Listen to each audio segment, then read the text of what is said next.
Eh bien, nous sommes de retour pour ceux qui étaient là ce matin et nous sommes, et je souhaite la bienvenue pour ceux qui nous rejoignent, y compris les internautes. Nous sommes dans une grosse après-midi. En réalité, c'est l'après-midi central de ces 3 jours. L'écotourisme, c'est dans notre culture. C'est le thème de ces rencontres, soutenues, je le rappelle, par le Conseil départemental des Alpes-Maritimes, par le ministère de la Culture, par l'Office de tourisme métropole Côte d'Azur.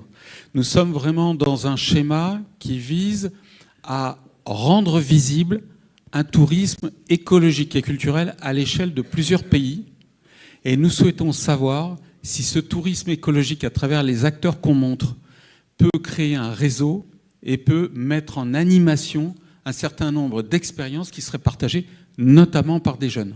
Donc l'année prochaine, nous avons l'intention de monter un programme qui s'appellera le Défi Tour Jeune, qui fera un tour de quelques défis, mais jusqu'en Irlande, en Suède, puisqu'on a un Erasmus+, qui est impliqué là-dedans, qui permettra à des jeunes, soit étudiants comme vous, soit en décrochage scolaire comme on l'a vu ce matin, qui permettra à des jeunes de pouvoir venir découvrir sur plusieurs jours même, des sites, des acteurs et des lieux emblématiques de ce tourisme dit écologique et culturel. D'accord ? Donc, dans ce cadre-là, la table ronde de cet après-midi, elle va poser les problématiques, et notamment à travers un programme qui est sans aucun doute, à l'heure où je vous parle, avec Défimed, le programme le plus ambitieux qui se dessine, qui est un programme qui est parti de l'Erasmus+, qui s'appelle Grassroots, qui vient de démarrer, et d'une association, d'une ONG, qui est à Bruxelles et qui s'appelle l'OIRD. Alors, Olivier Donnet, normalement, est connecté avec nous. Tout est parti d'eux, là-bas. Ils ont, depuis 20 ans, un programme qui s'appelle Move for the World. Il va le présenter un peu mieux que moi, qui envoie des jeunes en décrochage scolaire. Donc, ils n'ont ni emploi, ni formation, ni école. Retrouver du sens à travers le monde, à travers des immersions dans d'autres lieux. Alors, ça va être le Bronx, ça va être chez les Maasai, ça va être en Chine, à Zanzibar, à l'ONU. La plupart de ces jeunes reviennent bouleversés et avec l'envie de se former à un métier. Voilà l'objectif de cela. Et l'OIRD s'est rapproché de Défimed dans le cadre du Erasmus+, pour savoir si on pouvait imaginer monter un Move for the World écotourisme. Et qui n'irait pas à l'autre bout du monde, mais qui irait plutôt en France, jusqu'à la rive sud méditerranéenne, c'est-à-dire notre circonférence sur laquelle on travaille. Et ce projet a trouvé un aboutissement avec l'Ariège. Donc le département de l'Ariège, qui est dans les Pyrénées, comme tout le monde le sait bien sûr, le département de l'Ariège a accueilli très favorablement, à travers les acteurs clés du tourisme, ce projet. Et c'est ce projet-là qu'on va vous présenter. Alors ce qui va se passer, c'est que cet après-midi, on va tenter une expérience, parce que nous sommes là jusqu'à 5h, 5h15 pour tenter cette expérience, avec le monsieur qui vient de se lever. Et avec la dame qui est complètement accroupie, Amélie et François, nous allons tenter une expérience où nous allons faire appel à vous pour que vous puissiez, par post-it, nous faire part de vos remarques, vos idées et vos suggestions. Et ça vaut aussi pour, je les salue, les étudiants de l'Institut supérieur du tourisme et de l'hôtellerie et de l'alimentation, qui est une dépendance de l'Université de Toulouse-Jean Jaurès. Ils sont actuellement connectés. Ce ne sont que des masters, si je ne me trompe pas, ou peut-être qu'il y a une licence pro. Et ils sont 40 réunis dans une salle à l'ISTIA et ils nous écoutent. Alors, ils devaient intervenir, mais il y a des problèmes techniques, donc ils nous écoutent sur Facebook et YouTube, mais ils ne peuvent malheureusement pas intervenir. Je salue Julie Bousquet qui est avec eux et qui fait un super rôle d'encadrement et qui connaît Défimed depuis très longtemps. Et bien sûr, je salue Pierre Torrente qui est dans un autre endroit, qui est le responsable de l'ISTIA et qui, lui, j'espère, est en vie. Il est là, je le vois, donc c'est parfait. Je vois Justine. Ah ben ça fait plaisir, ça. Je vois Domitien, je vous vois tous, donc c'est bien. C'est rassurant, Olivier.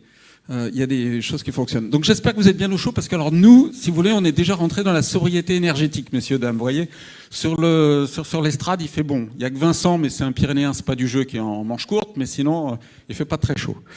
Voilà. Et donc on ne les voit pas, mais les étudiants sont là. Donc s'ils peuvent réagir par chat, ça peut nous intéresser aussi à la pause. Voilà, donc Fabrice Papillon, c'est bon les jeunes là-haut, hein. Fabrice Papillon va se connecter vers 15 heures, producteur de télé, hein, ok. Et donc on va lancer cette table ronde pour réfléchir autour du projet pilote qui serait le Move for the World Occitania, voilà en français, qui permettra donc de démarrer, de s'appuyer fortement sur le département de l'Ariège, ok. Vincent Fonvieille, qui est ici, lui au moins, il est présent. Donc, il est ici, Vincent. Vincent, lui, est fondateur d'une agence qui s'appelle La Balaguère et qui, il y a plus de 30 ans, hein, c'est ça, inaugurait déjà ce que pouvait être un tourisme, un écotourisme, à travers, bien sûr, des voyages, des prises en charge. Et puis, il a beaucoup de choses. Il est impliqué fortement dans la transition du tourisme. Et Vincent, je te remercie d'être avec moi, parce que sinon, je me sentirais quand même un peu seul ici. Et en tout cas, un grand merci à vous d'être disponible, parce que je me moque, mais je suis bien content de vous avoir en visioconférence quand même. Voilà. Très bien. Alors, on va démarrer directement. On devait démarrer avec les étudiants de l'ISTIA. Ce n'est pas possible. On va démarrer avec toi, Olivier. Je vais te laisser te présenter. Déjà, bonjour Olivier, depuis Bruxelles. Je m'en doutais, on ne t'entend pas, Olivier. On ne m'entend pas. Ça y est, on t'entend. Ah, mais je suis très contrarié parce que je n'aime pas intervenir en premier et je voulais intervenir en rebond des jeunes et des étudiants.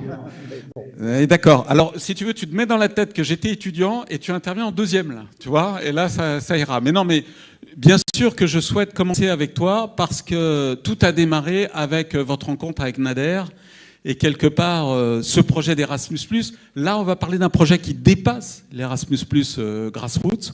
Et est-ce que tu peux nous... Alors, tu as 10 minutes à peu près, mais est-ce que tu peux nous raconter un petit peu l'histoire et ce à quoi nous en sommes aujourd'hui, après notre visite de l'Ariège il y a 2 mois? Oui, bah alors... Tout en expliquant Move for the World, bien sûr. Hein. Explique bien Move for the World ce que c'est. Hein. Ok, je vais tenter, mais...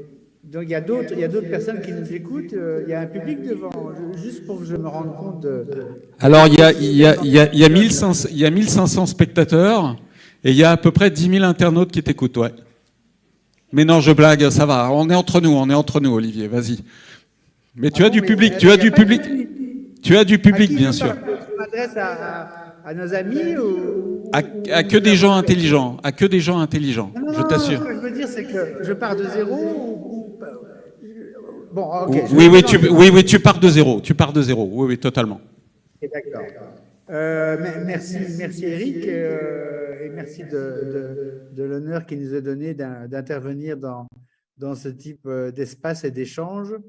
Donc, comme tu l'as dit, Eric, oui, donc nous sommes une association, une institution en Belgique. Nous sommes installés en bordure du canal, des communes dans la zone du canal, les communes nord de Bruxelles, qui sont les communes défavorisées de la région de Bruxelles-Capitale, dont certaines sont connues malheureusement pour différentes raisons, comme Molenbeek. Nous sommes donc à Molenbeek, Bruxelles-Capitale, Schaerbeek, Kugelberg, et nous travaillons essentiellement depuis plus de 10 ans dans le cadre de la lutte contre l'échec scolaire et l'échec social, qui est une des conséquences directes de l'échec scolaire.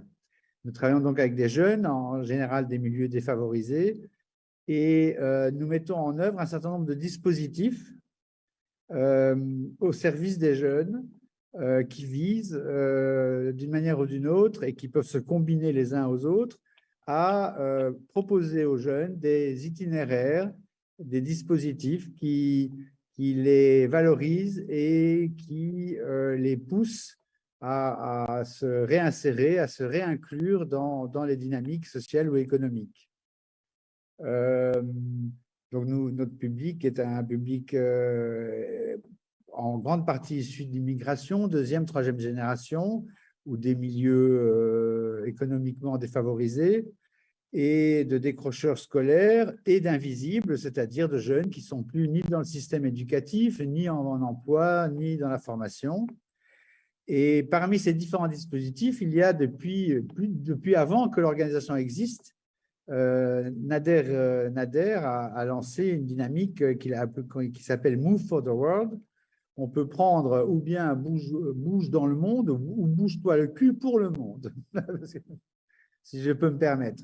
Donc, l'objectif de ce dispositif est dans le cadre d'un engagement des jeunes, parce que c'est très important, dans le cadre d'un engagement des jeunes à respecter un contrat qu'on peut un peu caricaturalement exprimer, zéro incivilité, zéro échec,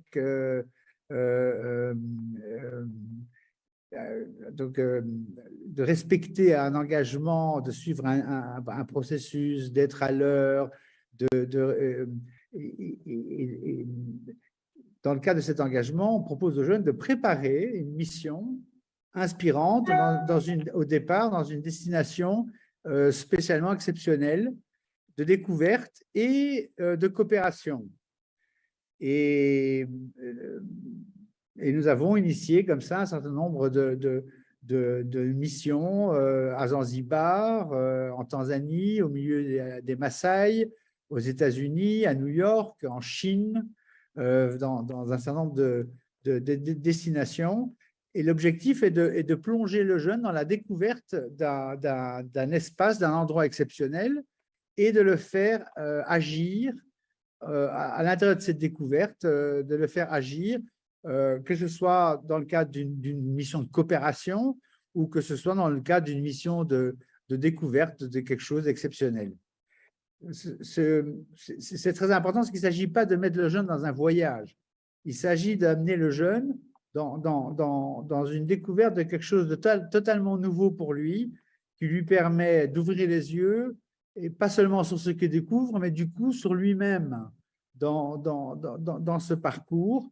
Et ce voyage, cette mission exceptionnelle à laquelle il va rêver, à laquelle il va se préparer, c'est tout au long d'un processus. Puisque ce voyage est organisé autour d'une thématique, ça peut être de différents types, ça peut être une mission de coopération pour aller construire une classe, ça peut être une mission d'appui à une initiative sociale dans le Bronx, mais et petit à petit, avec les jeunes, on s'est petit à petit focalisé sur une question dont on a vu qui les intéresse de plus en plus, c'est de se bouger aussi pour sauver le monde, pour sauver et pour se battre dans le cadre des défis environnementaux, du changement climatique et pour la promotion de l'économie verte. Et l'écotourisme s'est imposé petit à petit dans cette dynamique comme un des leviers stratégiques qui pouvait jouer un rôle valorisant et important pour les jeunes, pour découvrir autrement le monde et peut-être de manière plus compatible comme ils le rêvent.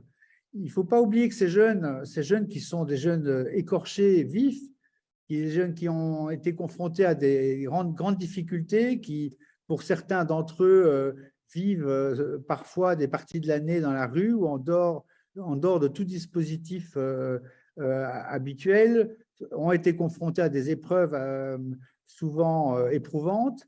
Ces jeunes, en fait, ont en eux un désir de découverte et une force énorme, inutilisée, puisqu'ils se sentent rejetés. Et dans la symbolique, aussi bien que dans le réel, le combat pour l'environnement ou l'écotourisme est une approche qui, aussi bien dans la symbolique que dans le réel, leur offre une opportunité incroyable de se réancrer sur un territoire qui, précédemment, leur donnait l'impression qu'ils les rejetaient. Donc, il y a une dynamique stratégiquement très forte entre l'inclusion, la mobilisation de ces jeunes exclus et un combat pour promouvoir une nouvelle forme de tourisme. Et tout à l'heure, Eric, tu disais, tourisme écologique et culturel. Je dirais tout simplement tourisme écologique parce que la culture fait partie de l'écosystème et de l'écologie. Donc, qu'est-ce qui s'est passé avec l'Occitanie? Il se fait que petit à petit, ces missions que nous organisions étaient des actions très ponctuelles. Nous allions en Chine et nous mettions des mois à organiser une mission pour 30, 50, 60 jeunes en Chine, ou bien on en envoie 50 qui vont à New York et qui sont reçus aux Nations Unies et puis qui vont dans le Bronx, ou bien qui sont reçus dans un village Masai Mara, dans le Masai Mara avec les Maasai, et puis qui travaillent sur la création d'une école, d'une classe écologique. Mais ce sont des actions très ponctuelles. Alors, bien sûr, on travaille beaucoup sur la dimension audiovisuelle, la dimension communication. On prend des jeunes aussi et on les met aussi dans des formations pour qu'ils communiquent fortement sur ce qu'ils découvrent, puisque derrière ces jeunes, on veut entraîner, à travers l'exemple de ces jeunes, toutes leurs bandes, tous leurs réseaux sociaux. Et on travaille énormément sur la dimension audiovisuelle, la dimension témoignage de ces voyages exceptionnels. Mais petit à petit, on a eu d'une part de plus en plus de demandes de jeunes. Il faut dire qu'on a à peu près un taux de réussite de plus de 90% de ces jeunes.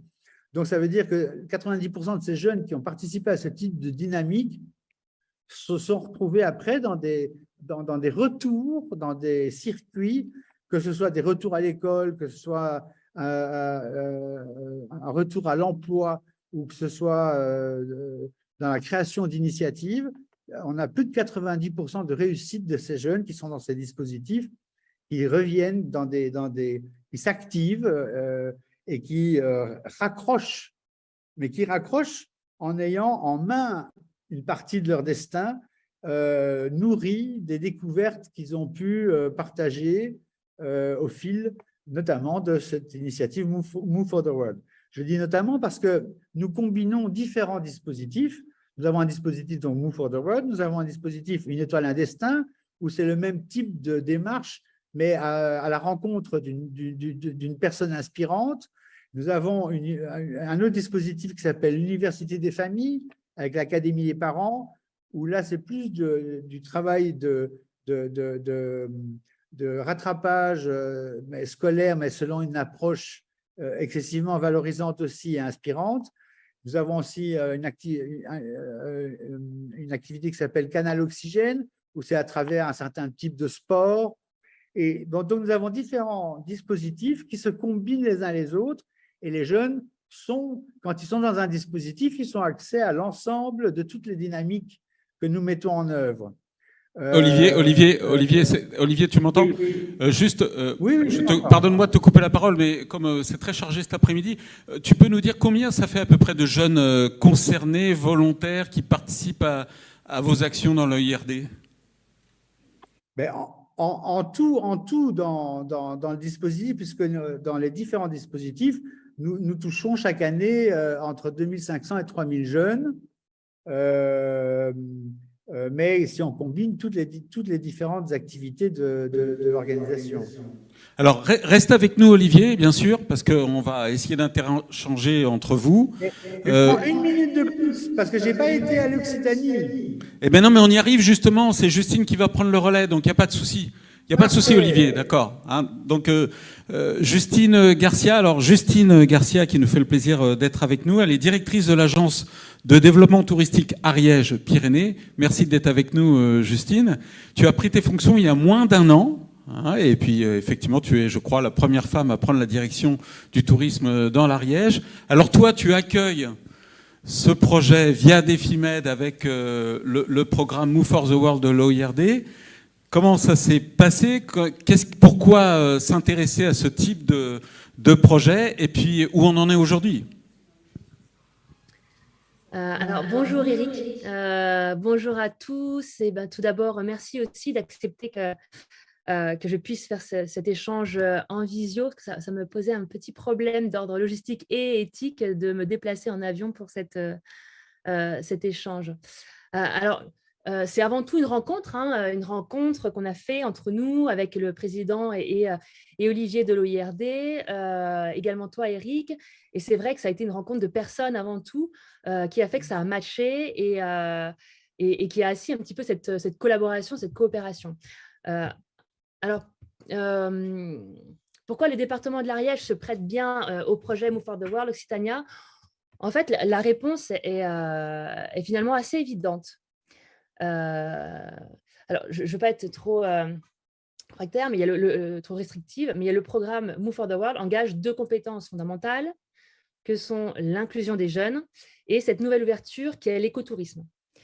Donc la destination ariégeoise s'est dotée quand même d'une histoire assez particulière avec une politique touristique portée avant tout par ses habitants, ce qui est quand même assez différenciant par rapport aux d'autres territoires. Hein. Ce ne sont pas les politiques, mais ce sont les habitants qui ont porté cette stratégie touristique depuis des années, en militant contre un tourisme déraisonné et irresponsable de l'environnement. Et ça fait des dizaines d'années qu'on a vraiment pas ce non-développement, mais cette résistance pour pouvoir préserver nos espaces naturels. Alors, notre destination excelle par sa force de son état d'esprit, sa force de conviction à toujours préserver ces espaces naturels. Et l'Ariège, de manière générale, n'a pas attendu les impératifs étatiques pour penser sauvegarde environnementale avant production touristique. Et en fait, ce qui était perçu les années passées comme vraiment une faiblesse est devenu aujourd'hui notre principal atout. Et si on regarde, si on se compare un petit peu à nos territoires voisins, on voit qu'aujourd'hui, on est vraiment, c'est devenu une force, ce non-développement. En bref, notre territoire est le plus préservé de l'arc pyrénéen. On a quand même 40% de notre département qui est couvert par le parc naturel régional. On a 55 000 hectares de sites Natura 2000 et aussi des réserves naturelles. Donc, on a vraiment cet espace naturel préservé comme nulle part ailleurs. Une des motivations premières de nos visiteurs, c'est aussi le ressourcement. Et lorsqu'on vient en Ariège, on a vraiment ce sentiment de bien-être, grâce à plusieurs facteurs, mais comme l'authenticité, l'accueil, les gens vrais, ancrés et qui sont vraiment fiers de leur territoire. Et ils nous donnent un peu ce sentiment de confort.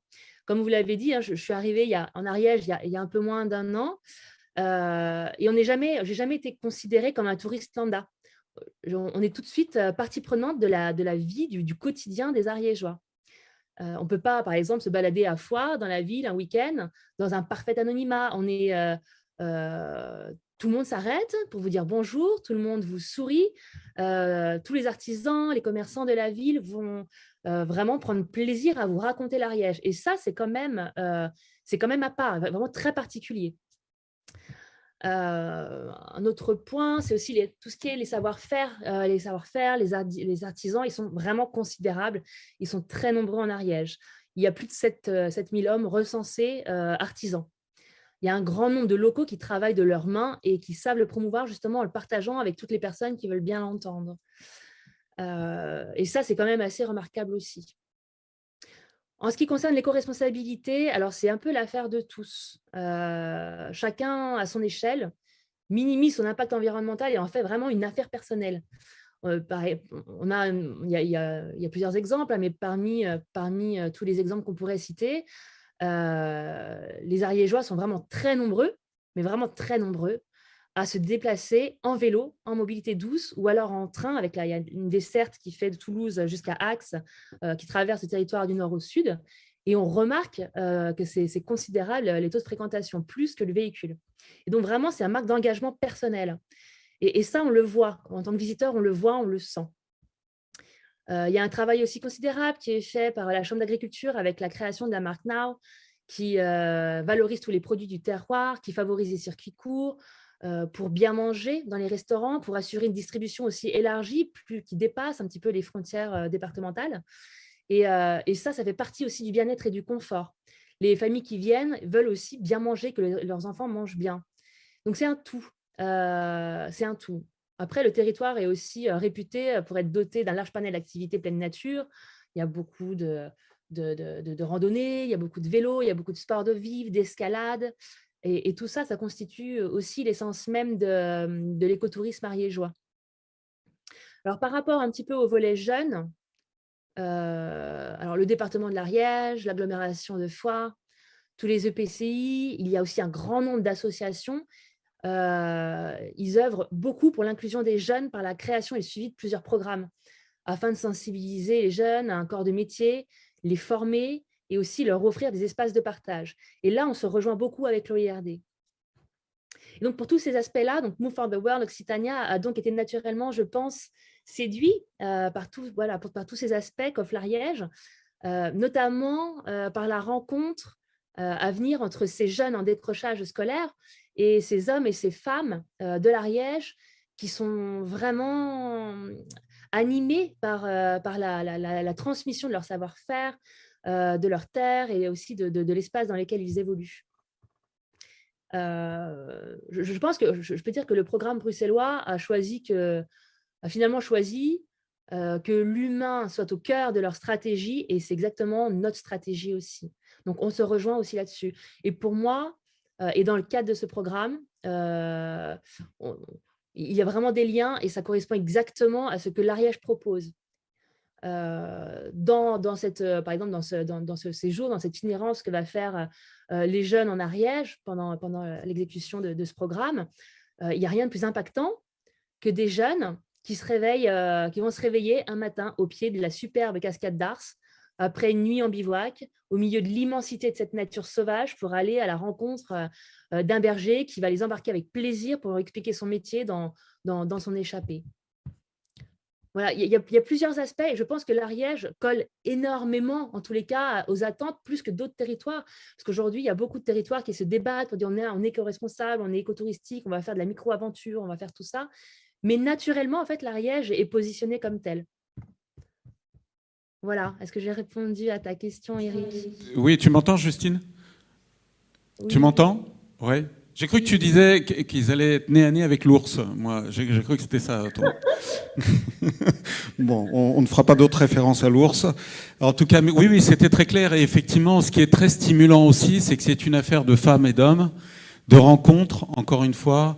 Et je dois dire que effectivement, le courant est passé très très vite pour qu'on puisse imaginer coordonner un programme comme celui-là. Alors Olivier, peut-être on pourra y revenir, mais on est parti dans un schéma de 15 jeunes pendant 12 jours qui vont traverser donc l'Ariège et puis sans doute dépasser l'Ariège. Si vous avez bien compris, ils sont filmés dans des conditions professionnelles. Donc on est vraiment dans un schéma type rendez-vous un terrain connu. Ils restituent dans le film leurs impressions, leurs sensations, leur inspiration, leur envie. Voilà, et je pense que oui, ça a été très clair. Alors merci Justine, reste toujours avec nous. On a avec nous maintenant... tu voulais rajouter quelque chose, Justine ?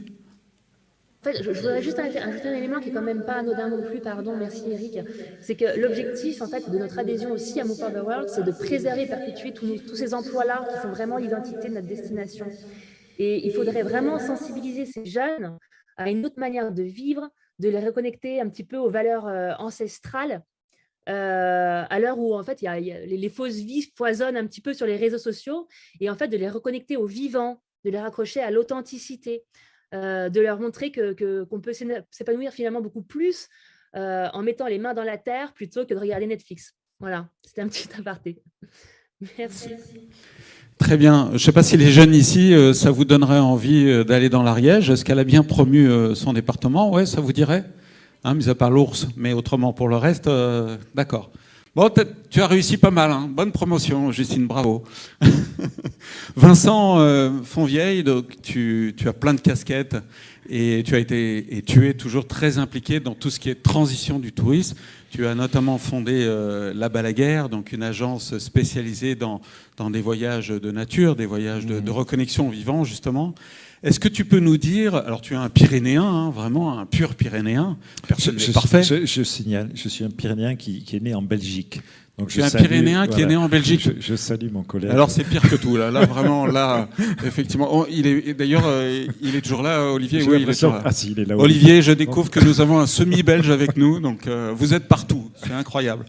Et Vincent, plus sérieusement, est-ce que tu sens qu'il y a une évolution du concept et de l'approche de l'écotourisme aujourd'hui? Et qu'est-ce que tu pourrais attendre, qu'est-ce que tu pourrais donner comme conseil par rapport à un programme comme le Défi Tour Jeune, par rapport à cette association, cette alliance jeunesse et écotourisme? Bonjour à toutes et à tous. Alors, d'abord, je pense que, effectivement, ce que tu appelles l'écotourisme, moi j'appelle cela le tourisme de pleine nature. C'est ce que j'ai fait pendant plus de 30 ans, 35 ans. Et effectivement, c'est un tourisme qui est complètement, intégré. Et qui est transversal, c'est-à-dire que ça touche énormément de gens qui accueillent, pas seulement celui que tu vois, pas seulement le berger dont tu as parlé Justine, ni l'ours, mais ça touche tous les gens qui ont participé d'une façon ou d'une autre, soit parce qu'ils ont travaillé pour les hébergements, pour la restauration. Donc c'est quelque chose de complètement transversal, et c'est vers ce tourisme-là, effectivement, qu'il faut essayer de tendre. Et c'est vrai que les Pyrénées, l'Ariège en particulier, mais les Pyrénées d'une façon générale, sont particulièrement, un haut lieu de ce tourisme-là, parce qu'en dehors, c'est vrai qu'en dehors du tourisme d'hiver, de stations de ski, eh bien, ou ce qu'on appelle le grand tourisme, c'est-à-dire se déplacer en voiture et visiter les sites, ce qu'on fait, ce qu'on a toujours fait d'ailleurs, hein. Mais il y a vraiment pour nous le plus de ces territoires, c'est ça, c'est l'écotourisme ou le tourisme de nature. Alors comment on peut attirer les jeunes? Parce que ce matin, il y a eu une question très intéressante sur la question, c'était est-ce que ça n'est pas, ce tourisme-là, un tourisme réservé à une élite, ou au moins une élite en matière de moyens financiers. Et c'est vrai que jusqu'à présent, je te le dis, je vous le dis, pour ce qui est de la Balaguère, la majorité des clients étaient des gens qui étaient d'abord plutôt, c'était pas du tout la moyenne d'âge des gens que je vois en face de moi, c'était des gens qui avaient plutôt la couleur de mes cheveux ou des tiens. Et qui... C'est rare qu'on fasse référence à mes cheveux, je te remercie. Et c'est vrai qu'on a un vrai challenge à attirer vers ce genre d'activité des jeunes et des gens qui sont, mais comme tu l'as répondu ce matin, hein, qui n'ont pas forcément des moyens financiers importants parce que la randonnée, eh bien, il suffit d'avoir une paire de chaussures, éventuellement une paire de bâtons, mais quand on est jeune, on n'a pas besoin de bâtons pour arpenter les sentiers. Et c'est vrai qu'il y a des enjeux importants pour nous à faire venir dans ces territoires-là, pyrénéens ou autres, parce qu'ici, à l'arrière-pays niçois, vous avez des merveilles. D'ailleurs, sans jeu de mots, hein, vous avez des territoires extraordinaires. Et on se rend compte dans les comment dire, à travers notamment les différentes structures dans lesquelles je suis impliqué, on se rend compte que ce n'est pas seulement les jeunes de Belgique qu'il faut attirer sur ces territoires, mais c'est également tous les jeunes qui vivent au pied des montagnes. Chez nous, par exemple, au pied des Pyrénées, il y a toute une frange de villages, de petites villes, et parmi lesquels il y a des jeunes qui ne sont jamais allés en montagne. Ils voient ces montagnes. Très bonne question. Les jeunes, excusez-moi, question, vous levez le bras. Qui est allé déjà dans le Mercantour? Donc moins de la moitié. Ok. Bon, c'est bien. Mais en tout cas, effectivement, sur le plan social, et on réfléchit à ça, à voir comment on peut arriver à faire accéder à ces montagnes des gens qui n'en ont jamais eu l'occasion et qui n'en ont pas les moyens. Et je pense, et je ne suis pas le seul à penser, qu'il y a des enjeux importants à faire découvrir ces montagnes et la nature, et avec tout ce que ça suppose à toute cette population-là. Et on y travaille notamment avec un certain nombre d'organismes que connaît bien Domitien aussi, sur les Pyrénées. Voilà, alors je ne sais pas si... la jeunesse, pour toi, l'alliance avec la jeunesse, tu donnerais quels conseils, enfin, quelles recommandations, comment tu verrais les choses pour que des jeunes qui sont urbains, citadins, attention, hein, on va essayer de viser plutôt... Mais c'est pas tellement à la jeunesse, moi c'est comment nous, on peut attirer la jeunesse à la montagne. Parce que si on veut que la jeunesse s'intéresse à la nature pour qu'elle ait envie de la protéger, parce que c'est ça, hein, c'est quand on s'émerveille devant la nature, qu'on a envie de la protéger, même si on se rend bien compte des enjeux. C'est à nous à faire en sorte de rendre la montagne attractive, attrayante. Maintenant, je ne sais pas, tu as posé la question, est-ce que vous y allez? Mais est-ce que vous y allez souvent et est-ce que vous avez envie d'aller y bâtir votre vie et en faire votre métier? Je ne sais pas, c'est ça, ce sont des questions plus compliquées. Oui, je vois une main qui se lève. Oui? Ouais. Ah non. Ah, pas ici. Pas ici. Au Népal, alors, peut-être. Dans l'Ariège. Ça y est, maintenant, Justine a suscité des vocations. Maintenant, il y a des étudiants qui veulent s'implanter dans l'Ariège, c'est ça? Dans l'Aude. Ah ben, l'Aude, c'est les Pyrénées. Bon, presque. Eh ben, vous allez être bien accueillis dans les Pyrénées, je vous assure, si vous dites que vous préférez les Pyrénées aux Alpes. Pour revenir à ta question, je ne sais pas si c'est une façon d'y répondre, mais ce qu'on appelle le tourisme, c'est quelque chose de très vaste. Et dans les écoles de tourisme, on apprend plein de choses. En fait, il y a plein de métiers différents qui sont liés à cette activité-là. Et on n'a pas cette représentation, tu vois, c'est ça aussi. Et ce qui m'intéresse avec le défi Tour Jeune qu'on mettra en place, c'est d'avoir... Alors, on ne sera pas exhaustif, mais une représentation justement des métiers qui existent en montagne, peut-être des jeunes entrepreneurs qui se sont, on va voir avec Domitien, mais qui se sont récemment implantés dans les Pyrénées, puisque là, on est en plus en rapport avec les Pyrénées. Comment ces jeunes ont osé entreprendre au fin fond des Pyrénées? On le sait, il y a des succès, il y a des success stories, hein, il y a vraiment un art de vivre. Ils ont été très bien intégrés dans la communauté locale.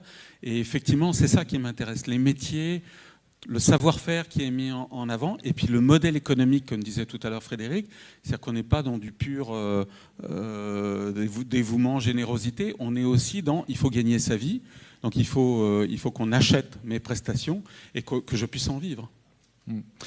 En tout cas, pour revenir à ces métiers, uniquement dans le tourisme que moi je pratiquais, que je pratique toujours d'ailleurs, on a des métiers très très différents. Ça va du métier de guide au métier de concepteur de produits, on utilise ce mot-là, au métier de vente, de conseiller, de logistique. Et on est sur un éventail de métiers du tourisme qui sont très, comment dire, qui peuvent répondre à des envies très, très différentes et des compétences très différentes. Parce que comme dans toute activité, on a aussi des bases. C'est-à-dire qu'on a dans des entreprises touristiques des gens qui s'occupent de logistique, qui s'occupent de comptabilité, qui s'occupent de gestion, de communication, etc. Oui, donc moi j'ai tendance à dire aux jeunes, venez dans ces métiers du tourisme, parce que d'une part c'est transversal, et puis ce sont des métiers... On l'a pas, je crois qu'on n'a pas utilisé les termes, mais pour nous, c'est des métiers de rencontre, hein, enfin, de découverte et de rencontre. Et en fait, de rencontre avec d'autres populations, parfois, enfin, quand on voyage plus loin, d'autres traditions, d'autres cultures. Et ça, c'est extrêmement riche. C'est incomparable. Merci à toi. Domitien, justement, la transition est toute faite. On retourne dans les Pyrénées. Domitien Détrier, directeur général de l'Agence des Pyrénées. Alors, tu as traité, comme le nom l'indique, et tu accompagnes pas mal d'entreprises dans les Pyrénées. Est-ce que tu peux nous dire si y a des vocations qui sont suscitées par le secteur de l'écotourisme parmi les entrepreneurs qui se développent ou qui s'intègrent, qui s'implantent dans les Pyrénées dans un premier temps? Est-ce que c'est quelque chose qui est flagrant? Alors, ce qui est flagrant pour répondre à ta question, et merci aussi de cette invitation, de cette belle initiative, et ravi d'avoir fait ta connaissance, celle d'Olivier, autour du projet qui va nous mobiliser en Ariège, et l'agence aidera peut-être à ce qu'il se déploie un peu sur le département limitrophe. Pour revenir à ta question, ce qui est flagrant, c'est qu'aujourd'hui, la montagne en général et les Pyrénées en particulier offrent des réponses aux aspirations du temps présent. Je m'explique. Aujourd'hui, on a beaucoup entendu parler de l'aspiration à la montagne après le Covid, notamment pour les touristes, avec un afflux très fort de touristes et de visiteurs sur les grands sites pyrénéens et sur les grands sites de montagne en général. C'est la face émergée de l'iceberg. Mais j'ai envie de dire que la face immergée de l'iceberg, c'est toutes celles et ceux qui se tournent vers nous ou ne se tournent pas vers nous parce qu'ils ne nous connaissent pas, mais qui ont un projet de reconversion de vie personnelle et professionnelle qui passe à un moment donné par la montagne. Et donc, le phénomène qu'on constate de quitter son emploi, qu'on appelle le quiet quitting, je crois, le fait de quitter à bas bruit ou de se désengager de métiers qui sont situés dans des grandes métropoles, plutôt pour travailler pour des multinationales, pour aller chercher des métiers plus porteurs de sens dans des territoires à échelle humaine où il y a une vraie communauté, une vraie authenticité. Ça, c'est quand même un mouvement de fond que l'on ressent, même s'il est difficile à quantifier. Et nous essayons d'offrir des réponses d'accompagnement à ces profils qui sont souvent des profils issus des milieux urbains avec un très fort niveau de formation, un niveau de compétences avéré, un réseau professionnel important, parfois un peu de capital, ce qui peut aider à démarrer un projet. Et donc, on en trouve certains d'entre eux qui vont notamment dans le domaine de l'écotourisme. C'est-à-dire que s'ils se tournent vers le domaine du tourisme, c'est la plupart du temps dans le domaine de l'écotourisme qu'ils se tournent parce que ce sont des gens qui recherchent du sens. Ils se tournent aussi vers l'agriculture, ils se tournent parfois vers de l'artisanat ou de la petite industrie pyrénéenne. Mais ce qui est certain, c'est qu'aujourd'hui, il y a une aspiration de fond d'avoir des métiers qui font sens et la montagne offre ces réponses-là. Et donc aujourd'hui, l'écotourisme, notre constat, c'est qu'il est complètement en phase avec l'image qu'on veut donner des Pyrénées. On travaille avec Vincent Fonvieille, avec sa casquette non pas de fondateur de la Balaguère, mais de président de l'association Agora des Pyrénées. On travaille ensemble depuis plusieurs années sur l'émergence d'une marque Pyrénées. Et ce qu'on veut essayer de défendre au travers de cette marque Pyrénées, c'est que dans les Pyrénées, plus qu'ailleurs, on trouve des réponses universelles aux défis du temps présent, des réponses universelles aux problématiques de la production alimentaire et de la souveraineté alimentaire, des réponses universelles aux questions de mobilité avec des nouvelles formes de mobilité durable, des réponses universelles pour concilier les enjeux de création de valeur économique et de préservation des espaces et des milieux.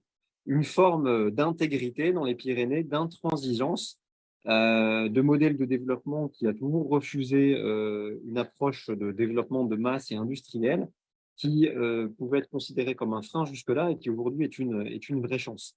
Et donc, tous les projets en lien avec l'écotourisme qui sont finalement, si on essaye de reformuler ce qu'est l'écotourisme, et je me retrouve beaucoup dans ce qu'a dit Justine tout à l'heure et de ce qu'a dit Vincent aussi, c'est d'abord de réancrer le tourisme dans un territoire et de montrer que la fréquentation touristique d'un territoire, c'est d'abord d'aller à la rencontre des hommes et des femmes qui le font vivre au quotidien et qui y développent des parcours de vie et des savoir-faire. Et notamment, je donne un exemple qui nous marque beaucoup dans les Pyrénées. Les visiteurs sont très friands des produits touristiques autour de la découverte du pastoralisme, la montée en estive avec un berger et le troupeau, la dégustation des produits issus du pastoralisme. Ce sont des produits qui se vendent bien, qui se vendent à un tarif relativement élevé et qui sont donc source de valorisation économique pour les bergers et pour les éleveurs. Et il n'y en a pas assez dans les Pyrénées. Et donc, c'est un des exemples, comment est-ce qu'on arrive à développer davantage de produits touristiques autour de la valorisation du pastoralisme? C'est un des sujets qui nous préoccupe. J'ai un autre exemple en tête de nature très différente, parce que je crois beaucoup à la force des exemples. Nous accompagnons un entrepreneur qui a créé dans le Comminges, dans la partie haut-garonnaise des Pyrénées, un centre de ressourcement pour les cadres en burn-out, qui est un marché malheureusement en pleine expansion. L'histoire de ce porteur de projet qui s'appelle Fabrice Liévin, c'est que c'est un ancien international d'Airbus qui faisait partie du board d'Airbus. Il a lui-même été en situation de burn-out professionnel et du coup, il a décidé de réorienter sa carrière au travers de l'ouverture d'un centre de ressourcement à Rieucazé dans le Comminges, tourné vers la montagne. Et là, je trouve que c'est un excellent exemple d'écotourisme et qui en même temps offre une réponse un peu structurante à ce phénomène très fort qu'on a de l'épuisement professionnel lié à ce mode de développement très métropolitain, cette pression liée aux grandes multinationales. Et donc, nous, on aimerait avoir davantage de porteurs de projets qu'on accompagne dans cette dynamique, qu'ils viennent de l'extérieur des Pyrénées ou que ce soit des porteurs de projets endogènes, parce qu'on a la conviction que demain, les gisements de création de valeur dans le tourisme pyrénéen seront autour du tourisme d'expérience et du décloisonnement entre le tourisme et les autres activités du territoire. Tourisme et gastronomie, tourisme et pastoralisme, tourisme et découverte de savoir-faire industriel, par exemple. Et donc, notre métier à l'Agence des Pyrénées, c'est d'accompagner ces synergies entre des secteurs d'activité, ces intuitions qu'on a que l'hybridation entre deux secteurs d'activité peut créer de la valeur, mais derrière, il faut donner corps à ces intuitions, mettre du potentiel de marché en face, faire des études de marché, ouvrir un réseau de partenaires qui va aider à donner corps à ce projet. Et c'est ce qu'on fait au travers de notre outil d'accompagnement qui est la formation-développement, qui est une forme, pour être très synthétique, de coaching co-développement qui aide à passer de l'idée au projet avec une maturation collective du projet. Voilà, je ne sais pas si j'ai répondu précisément à ta question, mais voilà les quelques intuitions que j'avais envie de partager avec vous. Merci Domitien. Oui, juste un petit mot sur donc, cette formation développement. Je crois avoir compris que c'est unique, c'est vraiment exclusif Pyrénées, si je puis dire. Et quelque part, ce qui est très intéressant, c'est que, pour donner un exemple concret, je suis un jeune entrepreneur, je veux m'installer dans un village des Pyrénées avec un projet notamment de valorisation de patrimoine. Imaginons, je ne sais pas, moi je veux créer un petit centre équestre pour organiser des balades en montagne. Je dépose mon projet et si je comprends bien la formation développement et votre spécificité, c'est que mon projet va être pris en charge s'il est retenu par ton agence maintenant. Je vais être accompagné pendant un an à peu près avec les besoins qui sont les miens. Je ne sais pas, par exemple, monter du marketing digital, je ne maîtrise pas très bien le business plan, ou je ne connais pas les nouvelles normes environnementales. Je vais avoir un coach, un formateur qui va m'accompagner spécifiquement sur ces points-là. Je n'aurai pas à débourser beaucoup d'argent dans ce domaine. C'est pris en charge par la région Occitanie en grande partie. Et à la fin de l'année, je suis intégré dans la communauté locale, c'est le premier point, et je dois être donc capable de développer mon activité de manière autonome. C'est bien ça ? Ah ben voilà une reformulation de la formation de développement à la fois brillante et très synthétique. C'est tout à fait ça. Et donc c'est finalement, si on doit en tirer un enseignement, c'est que donc on accompagne des porteurs de projets qui sont sur tout type de savoir-faire pyrénéen, mais ce qui est un élément déterminant, c'est que ce sont des projets à très fort ancrage territorial qui ont besoin d'une ouverture du réseau local pour arriver à créer de la valeur. Notre accompagnement, ce n'est pas un consultant qui rend un rapport et une étude en rapport à un cahier des charges, c'est un consultant formateur, et tu as bien saisi la nuance, qui va aider le porteur de projet à s'autonomiser. Donc, à la fois, il va lui apporter des ressources techniques, mais il va l'aider petit à petit à trouver des solutions par lui-même. Alors, le porteur de projet et son environnement immédiat, parce que quand on accompagne des porteurs de projet, il peut y avoir 2-3 personnes accompagnées jusqu'à 10. Ça dépend vraiment de la nature des projets. Et finalement, la vraie valeur ajoutée de cette méthode d'accompagnement, c'est qu'elle crée de l'autonomie, c'est-à-dire que le peu d'argent public qui est mis là-dessus crée des réelles compétences chez les porteurs de projets dont on voit la trace durablement. Ça crée de l'engagement des parties prenantes aussi, ça c'est fondamental, puisque le projet est ouvert et clôturé par un comité de pilotage dans lequel on va le retrouver, les élus du territoire, les chambres consulaires, chacun disant ce qu'il peut apporter en contribution pour aider le projet à être une réussite. Et donc, à la fois cette technique très autonomisante, cette capacité à créer de l'engagement des acteurs du territoire autour d'un projet, pour l'instant, je crois qu'on n'a pas fait mieux comme méthode pour, avec des moyens limités, arriver à passer de l'idée au projet. Alors, tu parlais d'un accompagnement d'un an. Effectivement, on accompagne les projets, on déclenche, ce sont des jours d'accompagnement qu'on déclenche, entre 4 et 8 jours par projet, qui sont tous en général une fois par mois, avec du travail intercession, et qui prennent le temps de l'aller-retour entre la réflexion et l'action. Et donc, à l'issue de cet accompagnement, en général, on a un vrai cap de développement qui franchit et il nous arrive parfois de revenir sur certains projets en année 2, en année 3, en année 4 pour aider à franchir un cap de développement. J'ai un bel exemple ariégeois que connaît bien Justine et connaît aussi Pierre, la Maison La Cube, qui est un entrepreneur aujourd'hui très connu dans l'Ariège, qui valorise des ressources locales et notamment qui fait de l'élevage de l'élevage à la fois ovin, de cochons et bovins, qui aujourd'hui gère un restaurant aux Cabanes en bas du Tarascon, après Tarascon-sur-Ariège et en bas du plateau de Beille en Ariège. C'est un extraordinaire exemple de valorisation touristique de produits locaux issus de l'agriculture. Aujourd'hui, la Maison La Cube devient gestionnaire par délégation de service public du nouveau bâtiment que le département de l'Ariège et la communauté de communes ont fait ériger au plateau de Beille, qui est un magnifique bâtiment biosourcé, exemplaire d'un point de vue environnemental. Et donc, cette réussite entrepreneuriale pyrénéenne, qui a maintenant à plus de 10 ans, ben, on l'a accompagnée à toutes les étapes de son développement.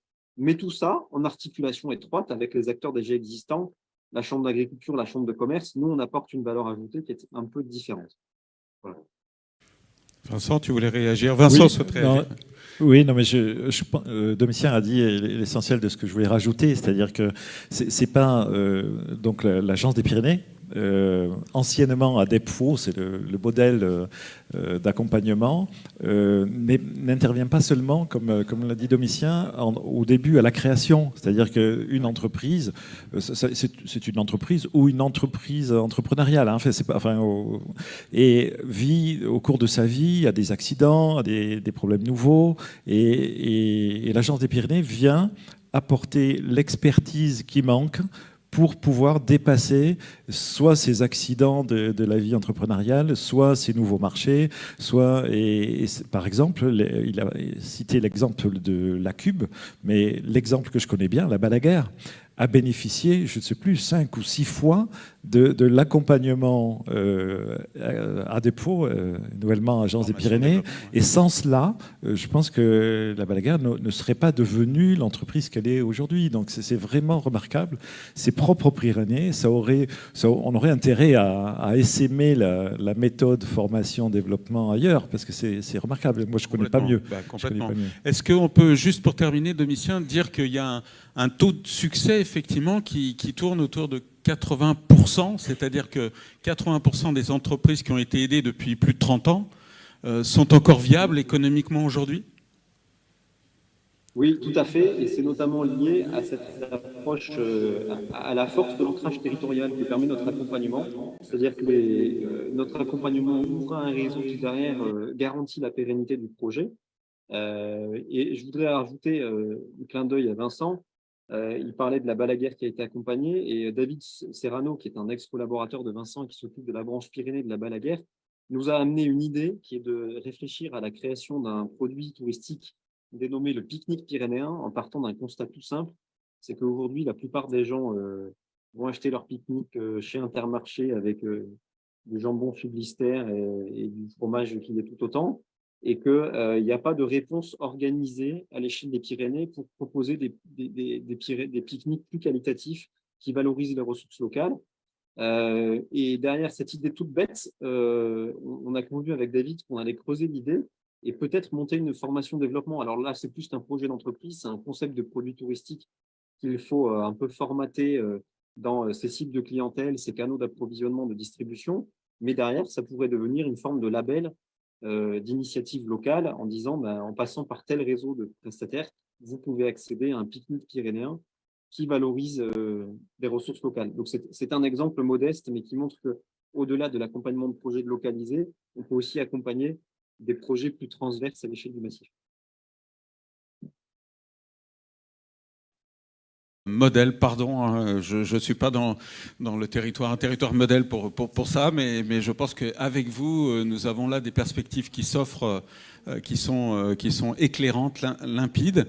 Alors bien sûr, tout cela est dû aussi à un personnage qui est omniprésent à Défimed et fort heureusement, qui est Pierre Torrente. Donc Pierre Torrente, je vais te présenter sous ta casquette la plus récente. Hein, tu es président de l'association de transition des territoires de montagne. association nationale qui s'est créée il y a peu de temps, mais tu es aussi évidemment directeur du campus pyrénéen des métiers du tourisme, et tu as beaucoup de casquettes, tu accompagnes des FIMED depuis longtemps. Alors tu souhaiteras peut-être réagir à ce qui a été dit, mais la question que je voulais te poser aujourd'hui, c'est est-ce qu'il faut encourager vraiment la jeunesse à investir dans l'écotourisme ? Est-ce que professionnellement, il y a des pistes selon toi? Et est-ce que surtout, s'il y a des pistes, il y a des formations qui soient adaptées vraiment pour les accompagner, ces jeunes qui auront envie de créer des pique-niques ou une maison qui voudrait s'implanter dans l'Ariège, par exemple? À tous, merci pour l'invitation et comme Justine également, effectivement, puisque nous arrivions du même endroit, il ne me paraissait pas très raisonnable, puisque pour faire un Toulouse-Nice, il faut quand même prendre l'avion et en plus passer par Paris ou passer par Lyon. Voilà, donc il ne me paraissait pas raisonnable de monter cette aventure, et nous sommes désolés d'être en visio, et je suis désolé, mais malgré tout, je vois quand même qu'on peut s'exprimer. Alors, par rapport à ta question, la réponse est oui, c'est-à-dire dire à des jeunes, est-ce que vous devez entreprendre dans l'écotourisme? D'abord, vous devez entreprendre dans le tourisme à une seule condition, et on verra l'écotourisme. Je crois que le message qu'il faut passer à la jeunesse, c'est entreprenez dans les projets qui vous intéressent et ne vous forcez pas à faire quelque chose. Voilà. Mettez des efforts dans ce que vous aurez choisi, mais allez vers vos passions. Et un des grands enjeux, et pour la montagne, ça c'est un des grands enjeux, on a besoin en montagne, mais en Ariège, bien sûr, dans les Pyrénées, bien sûr, mais dans les autres massifs montagneux également, on a besoin d'attirer des jeunes pour revivifier la montagne et pour lui donner un avenir. Et dans ce contexte-là, effectivement, l'écotourisme est une réponse, mais c'est une réponse que les jeunes ne pourront pas porter seuls. Et je vais essayer de m'en expliquer. Un des enjeux de l'écotourisme, c'est de permettre évidemment que ces jeunes qui entreprendront dedans s'approprient le territoire. Donc là, ils auront besoin d'être accompagnés. Et là, le travail que fait l'Agence des Pyrénées et avant la DEFO pour y avoir participé est assez exemplaire. Et même est exemplaire, d'ailleurs pas assez, est exemplaire. Donc ça, c'est un bon outil. Mais derrière, il y a sans doute un enjeu un peu plus important. Un des risques, et on l'a vu d'ailleurs, le Covid nous l'a un petit peu montré, mais un certain nombre d'expériences à l'international me l'ont montré également. Un des risques, c'est que l'écotourisme qui va partir sur des bonnes bases aujourd'hui, où à la fois le client et à la fois l'acteur de l'écotourisme sur un territoire va pouvoir le construire dans une dynamique de qualité et qualitative, parce qu'il n'y aura pas trop de monde, il y aura des petits effectifs de touristes, ça va bien se passer, donc je vais pas plus loin. Mais très vite, et on l'a vu, j'ai des exemples au Vietnam, j'ai des exemples au Sénégal, j'ai des exemples en Équateur, où très vite, ces produits qualitatifs sont victimes de leur succès et demain vont attirer un nombre de plus en plus important de touristes. Et on risque de se retrouver dans une situation où cette démarche écotouristique qui convenait à l'acteur qui l'a mis en place, qui convenait aux touristes qui le consommaient, demain va perdre en qualité et va se transformer, même si je n'ai pas envie de les opposer, mais un peu vers une forme de tourisme de masse que l'on n'arriverait plus à maîtriser et qui irait à l'encontre à la fois des valeurs de l'écotourisme et qui irait à l'encontre des capacités que le territoire peut offrir pour mettre en place cet écotourisme. Donc là, il y a un enjeu qui est du ressort des institutions, qui est ressort des politiques publiques, d'accompagner cette mise en tourisme d'un territoire par l'activité écotouristique, qui est d'accompagner les entrepreneurs à l'écotourisme à imaginer des modèles économiques, notamment, qui leur évitent de toujours aller chercher davantage de clients. Et cette approche est un petit peu complexe à appréhender, parce qu'au début, et les Pyrénées et l'Ariège, j'allais dire, on peut en témoigner, au début, que ce soit le déploiement de l'activité touristique en zone de montagne ou l'activité écotouristique, il y a un certain nombre de spots, comme on dit, qui sont surfréquentés, mais l'essentiel de ces territoires sont plutôt dans une fréquentation plus que raisonnable, voire parfois de sous-fréquentation. Donc c'est difficile de faire passer ce discours, de dire attention, ce que vous êtes en train de mettre en place aujourd'hui, demain, peut nous amener un certain nombre de difficultés si on l'encadre pas et si on l'anticipe pas. Voilà. Donc ça, j'allais dire, c'est un message que je fais passer. Oui à l'écotourisme, oui à l'entreprise et à la création d'entreprises écotouristiques, mais oui à une organisation du tourisme sur un territoire pour laisser à l'écotourisme toute la valeur qui est la sienne et ne pas le laisser basculer vers des formes de tourisme qui deviendraient plus difficiles à gérer et plus difficiles à maintenir les valeurs qui se cachent derrière l'écotourisme. Juste quand même, je repose ma question, Pierre, à propos de l'accompagnement des jeunes. Là, on revient à notre départ, à l'histoire présentée par Olivier, de Move for the World Occitania. On a des jeunes en décrochage scolaire qui sont, pour certains d'entre eux, complètement inspirés par leur périple. Et ils se disent, parmi les métiers que j'ai rencontrés, je dis un peu n'importe quoi, mais pourquoi pas, j'ai envie d'être berger. Et j'ai envie d'être berger, donc comment je fais? Et alors là, on les laisse en pleine nature. Est-ce qu'on a vraiment les dispositifs qui permettent d'accompagner ces jeunes? Alors, de plus en plus, j'allais dire plusieurs enjeux, l'opération là qui nous anime et qui, j'espère, va aller jusqu'au bout. Elle présente des intérêts à coup sûr, et Olivier l'a très bien dit, à coup sûr pour les jeunes qui vont en bénéficier. Elle présente des intérêts à coup sûr d'un point de vue touristique, comme l'a dit également Justine, mais elle présente également des intérêts en matière de développement pour les habitants de ces territoires qui vont, j'allais dire, pouvoir jouer un rôle dans cet accompagnement des jeunes qui vont venir et qui vont sans doute contribuer à redonner de la fierté aux habitants de ces territoires. Donc ça, c'est un point important. Par rapport à la question que tu poses, oui, il existe des dispositifs de plus en plus, j'allais dire, précis par rapport à ça. Et tu as cité une de mes casquettes qui est la direction des campus, des métiers et des qualifications. Il en existe évidemment un sur le tourisme pyrénéen. Il en existe également sur le bâtiment notamment, mais dans le tourisme pyrénéen notamment, que ce soit d'un point de vue agricole ou d'un point de vue strictement touristique, on a un certain nombre de dispositifs qui permettent, pour répondre très concrètement à ta question, un jeune veut devenir berger, eh bien, aujourd'hui, il existe tout un environnement qui va lui permettre de se former, qui va lui permettre de se loger, qui va lui permettre d'aller à la rencontre des professionnels et vraisemblablement, très rapidement, de trouver un emploi peut-être au début et de créer sa propre entreprise ensuite. Et parmi les projets, sans les voiler, avec l'Agence des Pyrénées, on est en train d'imaginer dans l'évolution notamment des métiers du tourisme pyrénéen, la création d'un incubateur et d'une maison des métiers du tourisme, justement pour permettre à tous ces jeunes d'être accueillis, d'être orientés, d'être formés et d'être accompagnés à l'emploi. Et ça, c'est un enjeu, comme je l'ai dit en introduction tout à l'heure, extrêmement important pour l'avenir des montagnes et l'avenir des Pyrénées en particulier. Donc oui, il existe des dispositifs et oui, on est en train d'y travailler et ces dispositifs vont être encore plus performants. Et dès que ces entrepreneurs seront en situation d'être berger, ou être autre chose, eh bien, la formation développement, le cas échéant, pourra prendre le relais. Et là, d'ailleurs, je terminerai là-dessus, on est en train de réfléchir dans le cadre à la fois de l'incubateur qu'on est en train d'initier et de la maison des métiers du tourisme, à cette continuité entre la formation initiale ou continue d'un côté et la formation de développement pour ceux qui veulent se lancer dans l'activité ou ceux qui sont déjà dans l'activité.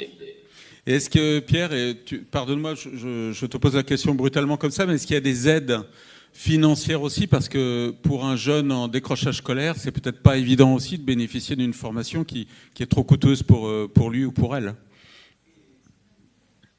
Alors, il y a différents dispositifs sur lesquels je ne vais pas rentrer en détail, puisqu'il y a les coûts de formation. Donc, selon le statut du jeune, il y a des accompagnements financiers, notamment qui peuvent venir de la région, qui peuvent venir de l'État, qui peuvent s'inscrire par moment, et on l'a déjà fait dans des programmes européens, puisqu'on est une zone transfrontalière.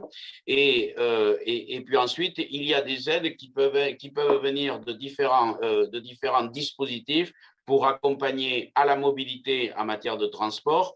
Et en ce sens, on voit bien comment la région Occitanie, vous avez dû suivre dans la presse, initie de plus en plus le train à 1 euro. Et notamment, c'est un des enjeux, c'est aussi de permettre à ces jeunes de pouvoir se déplacer facilement. Mais il y a ensuite des accompagnements possibles sur l'hébergement. Donc, c'est tout un écosystème qui fonctionne, qui est effectivement, il ne faut pas non plus, j'allais dire, imaginer et véhiculer l'idée que ça marche pour tout le monde dans toutes les situations, mais il y a, selon la situation du jeune lui-même, son parcours, son ancienneté dans telle ou telle situation, fait qu'il va avoir un accès à un certain nombre d'aides. Oui, il en existe.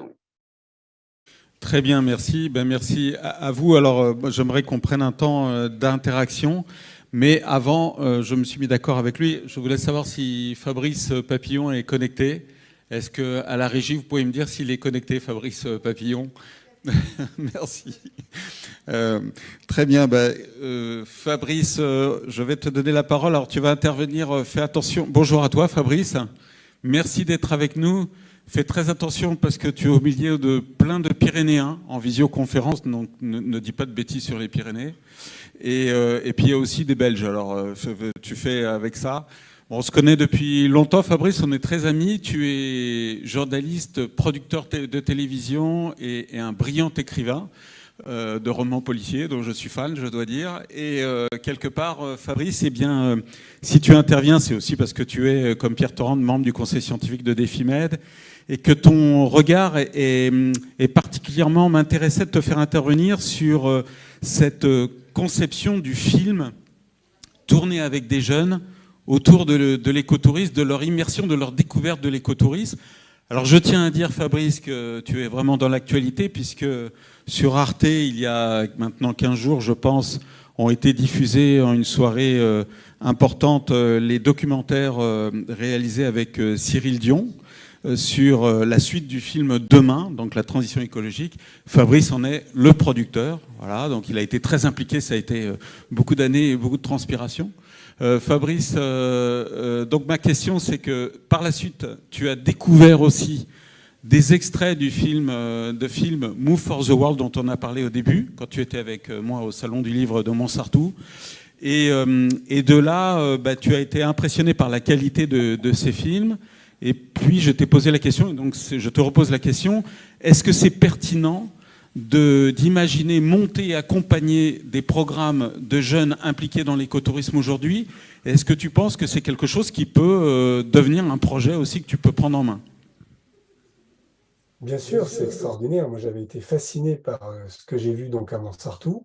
Alors, c'est vrai que c'était au niveau international et qu'il y avait un choc des cultures et des rencontres de civilisation, d'état d'esprit, de mode de vie complètement différent, pour ne pas dire contradictoire, aux antipodes. Donc il y avait quand même quelque chose qui nous faisait penser à Voyage en terre inconnue, qui ajoutait véritablement à l'expérience même de ces jeunes d'aller découvrir des nouveaux horizons pour sortir complètement de leurs difficultés et de leur situation personnelle. Mais au-delà de ce côté, je vais dire un peu exotique et assez exceptionnel, l'idée même, de manière plus locale, donc tel que tu le promeus, vous le promettez avec Pierre depuis des années avec l'écotourisme, d'aller embarquer des adolescents, des jeunes en difficulté, souvent issus de milieux évidemment urbains, pas forcément de cités caricaturales, mais de milieux, on va dire, plutôt citadins, et de les plonger dans un environnement écotouristique avec un certain nombre de défis à relever qui sont quand même aux antipodes là aussi de ce qu'ils connaissent. C'est quelque chose qui peut vraiment provoquer un électrochoc et évidemment les aider eux à sortir de leur schéma, à découvrir quelque chose de complètement différent, et capter ces moments-là, filmer, faire un documentaire ou des petits films pour le web, enfin plusieurs évidemment formats sont imaginables, d'ailleurs les uns n'empêchant pas les autres. C'est une manière d'accompagner sans doute le mouvement, d'abord de capter ces moments rares, parce que c'est des moments pleins d'émotions qui nous touchent, nous bouleversent et puis nous font réfléchir. Et ensuite, c'est un moyen de promouvoir, ce qui est quand même un des objectifs pour que ces initiatives fassent des petits traînées de poudre, etc. Et que, j'espère, dans l'avenir, ces initiatives puissent se multiplier.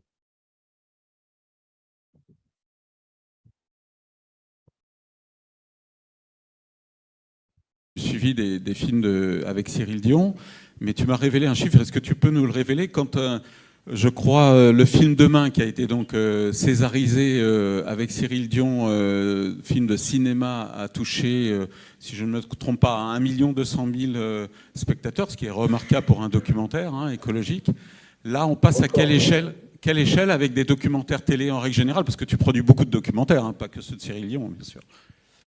Oui, non, mais c'est normal, c'est le petit écran et c'est surtout la consommation en fait VOD, replay, ce qui nous permet d'aller regarder ce qu'on veut, comme on veut, et non pas en direct, ce qu'on appelle la télévision linéaire, qui est un petit peu aujourd'hui aux oubliettes, surtout pour nos jeunes, on parle de jeunes. C'est pas leur consommation, mais si on prend la diffusion en direct et ce qu'on a déjà collecté en replay à la fois sur le site d'Arte TV, sur la chaîne YouTube, on est à près de 2 millions déjà de spectateurs. Véritablement, ce n'est qu'un début, je ne compte pas les Allemands, qui sont entre 500 et 700 000. Pour te donner une idée, ça, on ne fait pas ça à chaque fois, mais c'est un score assez symbolique.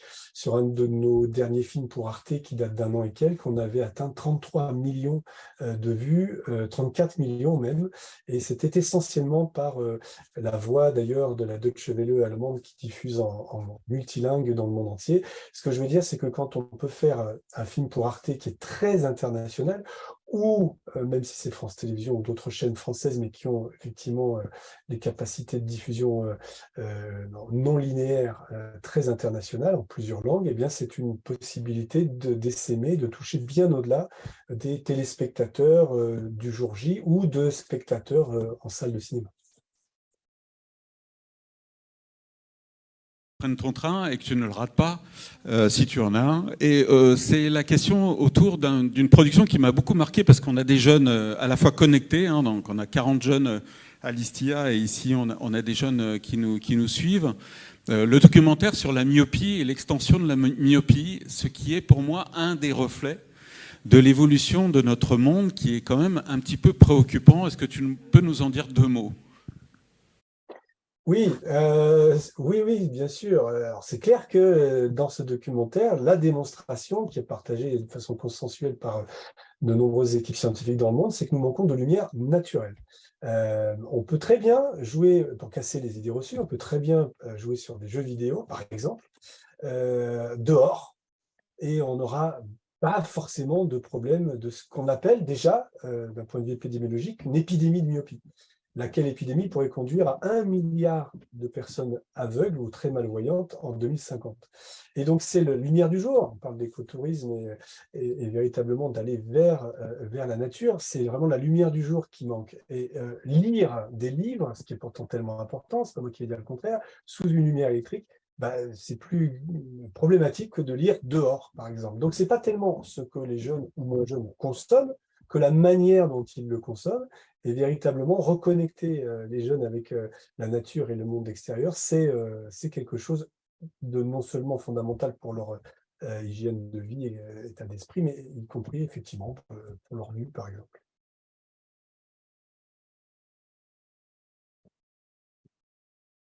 Sont myopes. Donc on pensait que c'était les écrans, et comme vient de dire Fabrice, ce n'est pas la règle numéro 1. Ce qui est effrayant, d'ailleurs, je me souviens, Fabrice, je ne crois pas me tromper du chiffre, il y a 80% de jeunes aujourd'hui qui sont concernés par la myopie en Asie. Et alors la raison principale, c'est qu'ils n'accèdent plus à l'extérieur. Et alors ce que tu n'as pas dit, c'est pourquoi, en tout cas particulièrement dans certaines villes en Asie, ils n'accèdent plus à l'extérieur, c'est parce que l'extérieur est trop pollué. Donc ces jeunes restent et les parents ne veulent pas que les enfants sortent, etc.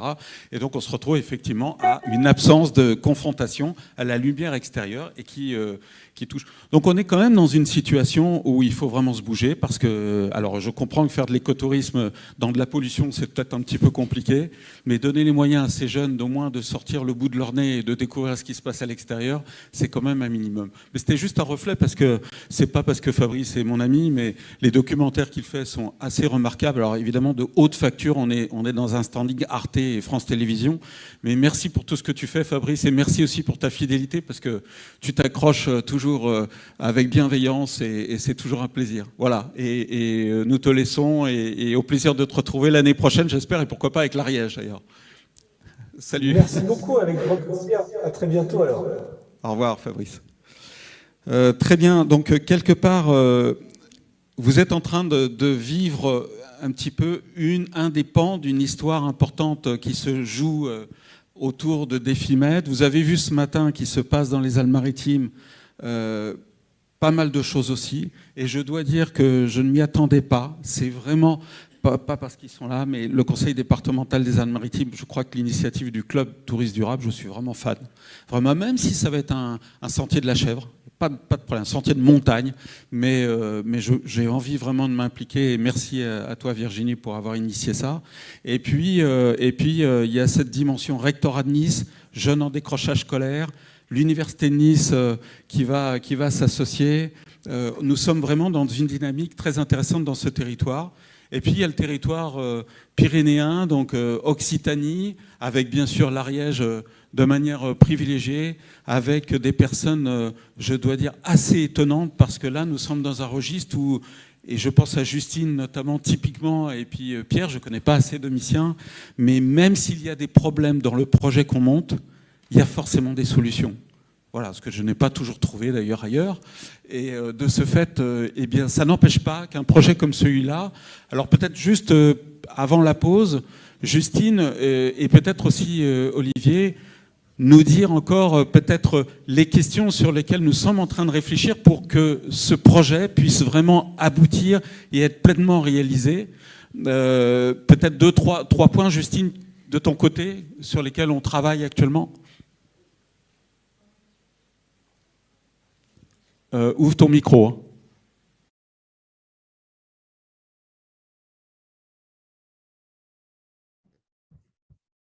Tu m'entends? Est-ce que vous m'entendez? C'est bon. Non. Si, c'est bon, c'est bon. Alors, les 3 points sur lesquels on travaille en ce moment, tu parles de ce qu'on a relevé au comité d'organisation, c'est ça? Ah, je t'entends pas du tout, Eric. Ça y est, je suis censuré. Tu m'entends pas, Justine? Tu nous entends pas? Parce que si tu m'entends pas, tu n'entends personne. Ah, d'accord. Oui, c'est ça, c'est ça. Alors, nous, on a créé donc, le lien entre Défimed et l'OIRD, donc, qui est vraiment le socle, c'est quand même l'inclusion des jeunes et puis l'éco-responsabilité. On a créé un comité d'organisation, un comité technique et un comité de pilotage. Et au sein de ce comité d'organisation, on a réuni toutes les compétences que l'ADT n'a pas forcément, notamment sur la jeunesse.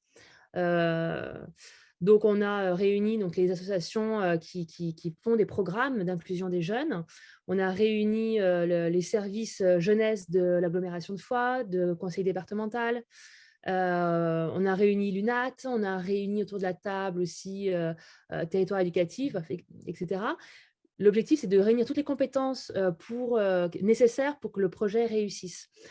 Donc là, aujourd'hui, on est vraiment en train de cibler un petit peu les objectifs du programme. Quelles vont être les attentes? Qu'est-ce que nous, on veut véhiculer de l'Ariège aussi? On va déterminer les lieux qui ont un peu cet effet waouh. Il y en a plusieurs en Ariège, mais quel lieu exact?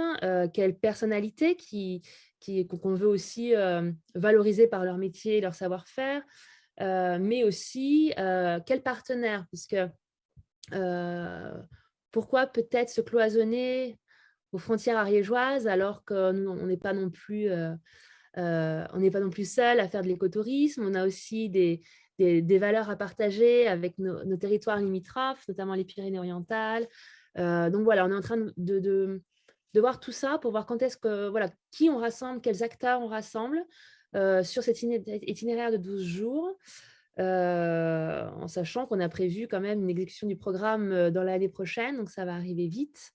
Et voilà. Et en parallèle de ça, donc DefiMed, avec notamment conférences, table ronde, comme vous connaissez le format, en mars 2023, pour parler donc acteurs privés et publics, sociopro, mais également résidents, professionnels, pour parler de comment on met en place cette destination écotouristique. Juste un petit point aussi, on est dans la construction en ce moment, phase 2, on est vraiment au milieu du schéma, de notre schéma départemental du tourisme.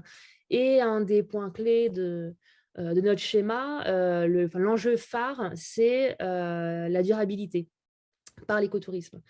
Et donc, on regroupe plusieurs compétences dessus, notamment la mobilité, les infrastructures, l'aménagement, la compétence tourisme. Et on a décidé, donc notamment hier, un séminaire avec les sociopros, de vraiment orienter nos orientations sur les 5 années à venir sur ça, sur ce qu'on fait avec DefiMed, avec l'OIRD, en incluant toutes ces compétences, et en mettant vraiment des actions concrètes et palpables par tout le monde, et en imposant aussi aux résidents, mais aussi aux sociopros, des chartes qui vont nécessiter, qui vont prouver un petit peu leur engagement éco-responsable, comme par exemple, alors c'est un petit exemple, mais ça peut être la nécessité de mettre que des produits biologiques ou de la McNow réalisés à 15 km de chez soi pour tous les hôtels. Enfin, voilà. Donc, on est vraiment dans la continuité de tout ce qu'on… Voilà, on est cohérent dans tous les cas, dans toute notre stratégie avec ces 2 programmes DefiMed et OIRD. Est-ce que tu voulais rajouter quelque chose d'autre, Eric, par rapport à ça ? Non, c'est parfait. Merci Justine. Non, c'est parfait. On travaille. Voilà, c'était pour dire qu'on travaille. Et avant la pause, donc Olivier, merci Justine. Olivier, peut-être j'aimerais bien que tu nous parles, alors peut-être pas du projet en lui-même occitan, mais du projet Grassroots. C'est-à-dire qu'on est parti dans l'idée, avec le Grassroots, de s'inspirer de ce type d'exploration filmée avec des jeunes en décrochage scolaire, mais à l'échelle européenne cette fois. Est-ce que tu peux nous en dire 2 mots sur le stade où en est cet Erasmus+, qui vient de débuter, hein ? Oui, très bien, merci Eric. Juste avant ça, oui, dans la suite de ce que vient de dire Justine, je n'avais pas vraiment développé cet aspect, mais c'est vrai que le Move for the World Occitania n'impliquera pas que des jeunes de Belgique ou d'ailleurs, mais bien sûr, ce sera aussi une dynamique de rencontre et d'échange avec des jeunes de l'Ariège. Et c'est un aspect important. C'est un aspect important et c'est aussi un développement d'ailleurs de la dynamique Move for the World que nous développons aussi dans un projet de Move for Tunisia, où bien sûr ça s'organise aussi autour de jeunes en difficulté de Tunisie. Et c'est une dynamique aussi importante, cette idée de rencontre, et je pense qu'elle est tout à fait constitutive de ce que c'est l'écotourisme. Hein. L'écotourisme couvre énormément de choses que le mot tourisme ne couvrait absolument pas, notamment la rencontre d'acteurs, la rencontre d'individus. Alors, ta question, Eric, m'échappe. Sur l'Erasmus Grassroots. Oui. Donc nous avons, et c'est à travers d'ailleurs ce programme que nous nous sommes rencontrés, ce programme qui démarre. C'est un programme qui associe des institutions, des organisations de Suède, d'Italie, d'Irlande, de France, de Belgique notamment, et qui vise à travers un certain nombre d'itinéraires écotouristiques mis en œuvre avec ou par des jeunes, de constituer des outils d'inspiration et des guides pour aider des initiateurs ou des éducateurs en matière écotouristique. Et tout à l'heure, Pierre parlait des métiers. Non, et alors ton invité, dont je n'ai plus le nom, qui est sur la scène, parlait aussi de tous les métiers du tourisme, mais l'écotourisme, c'est incroyable l'ouverture des métiers que ça introduit. L'écotourisme, c'est quasiment infini. D'ailleurs, l'écotourisme, c'est très marrant parce que c'est un peu comme une porte d'entrée dans le monde. Tous les métiers peuvent s'y retrouver, simplement pris d'une autre manière, dans la manière d'une découverte d'un espace, d'un territoire, et c'est extraordinaire. Donc, pour nous, c'est aussi une des raisons pour lesquelles l'écotourisme s'est un peu imposé, pas imposé, c'est un peu montré comme un levier d'activation extraordinaire, stratégique des jeunes. Et il ouvre la porte à ce que les jeunes même inventent des métiers par rapport à une toute dynamique de découverte d'un territoire et de ses acteurs et des interactions que ces dynamiques peuvent introduire. Alors, donc, ce projet est financé par l'Union européenne, Eco-Health Tourisme, consiste à initier un certain nombre d'itinéraires spécifiques de différents types d'approches écotouristiques locales avec des jeunes, d'observer et à travers cette observation de ce dispositif, de développer des outils qui seront mis en ligne et qui vont pouvoir servir à des jeunes porteurs de projets, à des formateurs ou des encadreurs de projets écotouristiques. Oui, donc on a quand même du pain sur la planche, hein. C'est quand même sympathique, mais ça peut faire un peu peur d'ailleurs de Defimède. Mais c'est vrai que moi je trouve que c'est enthousiasmant ce qui est en train de se passer. Moi je vous remercie de partager ça parce qu'on est vraiment dans une histoire qui évolue. Je peux vous assurer que Defimède, c'était pas ça il y a 10 ans. Et quelque part, on voit bien qu'il y a des convergences par rapport aussi au Covid, à la crise sanitaire qu'il y a eu. On est vraiment dans des dynamiques qui concernent un grand nombre maintenant d'acteurs. Je suis vraiment fier, et je le redis, que Skander, vous ne le voyez pas en visioconférence, mais Skander Zerbi, je le répète, fondateur du village écologique d'Arzagouan, est avec nous. Et c'est aussi un formidable moteur d'inspiration. Bah, Olivier, tu le connais, parce que nous étions à Zagouan ensemble avec Nader. Et je crois qu'il y a des pistes qui sont vraiment très intéressantes sur lesquelles on peut s'inspirer. Alors, ce que je vous propose, c'est de faire une pause. On va diffuser une partie un court extrait du film Reconnexion. Si vous voulez bien maintenir votre présence, messieurs, dames, encore après la pause, nous allons avoir 2 interventions. Nous aurons l'intervention du futur maire de Losangoël, donc premier adjoint actuellement, Losangoël, donc décrété comme ville modèle de développement durable en France par l'ADEME, et qui, je dois dire, fait des choses absolument indirables dans l'inclusion des jeunes et dans la transition du tourisme, figurez-vous, dans l'écotourisme, avec des initiatives tout à fait remarquables. Losangoël et le bassin minier, en règle générale, est très très partant pour intégrer le défi Tour Jeune, et je te le dis, Olivier, pour vous associer, puisque vous n'êtes qu'à 1 heure de route, 1h30, je crois, et il y a des possibilités magnifiques de combinaison. Et puis, nous avons la chance d'avoir Nicolas Monco avec nous, du ministère de la Culture, fortement investi toutes les questions du tourisme culturel. Et j'aimerais, après la pause, que Nicolas puisse réagir par rapport aux dynamiques qui sont les siennes dans le tourisme culturel, dans ce qui est mis en œuvre actuellement et ce qui évolue au niveau du ministère et au niveau de la France. Et puis, bien sûr, poser des questions, interroger, parce que mon vœu le plus cher, et c'est peut-être le travail le plus de l'ombre qui est le mien en tant que président et celui qui me prend le plus d'énergie, c'est vraiment les convergences et d'arriver à faire combiner, sans que les actions magnifiques que vous portez restent séparées, c'est de combiner le tout. J'aimerais bien aussi que Amélie et François puissent venir. Je ne suis pas certain qu'on va mettre en place le dispositif, si vous pensez qu'il faut le mettre, des post-it pendant la pause.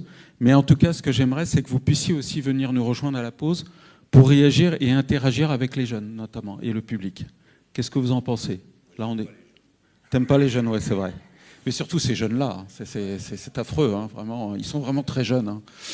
C'est vraiment terrible. Non, mais l'idée, c'est vraiment... Alors, on ne veut pas du tout vous mettre la pression, mais on a eu un échange avec vos camarades hier qui était formidable. Ce matin, c'était un petit peu plus timide. On a eu un très bel échange avec les étudiants tunisiens et on aimerait bien échanger sur votre perception de ce qui a été dit et si ça vous ouvre quand même un petit peu vos consciences. Voilà. En tout cas... Ce que je vous propose, si cela vous convient à tout le monde, c'est une pause pour tous et merci pour votre fidélité en visioconférence aussi. Et je propose qu'on se retrouve pour 4h05. Voilà. Merci.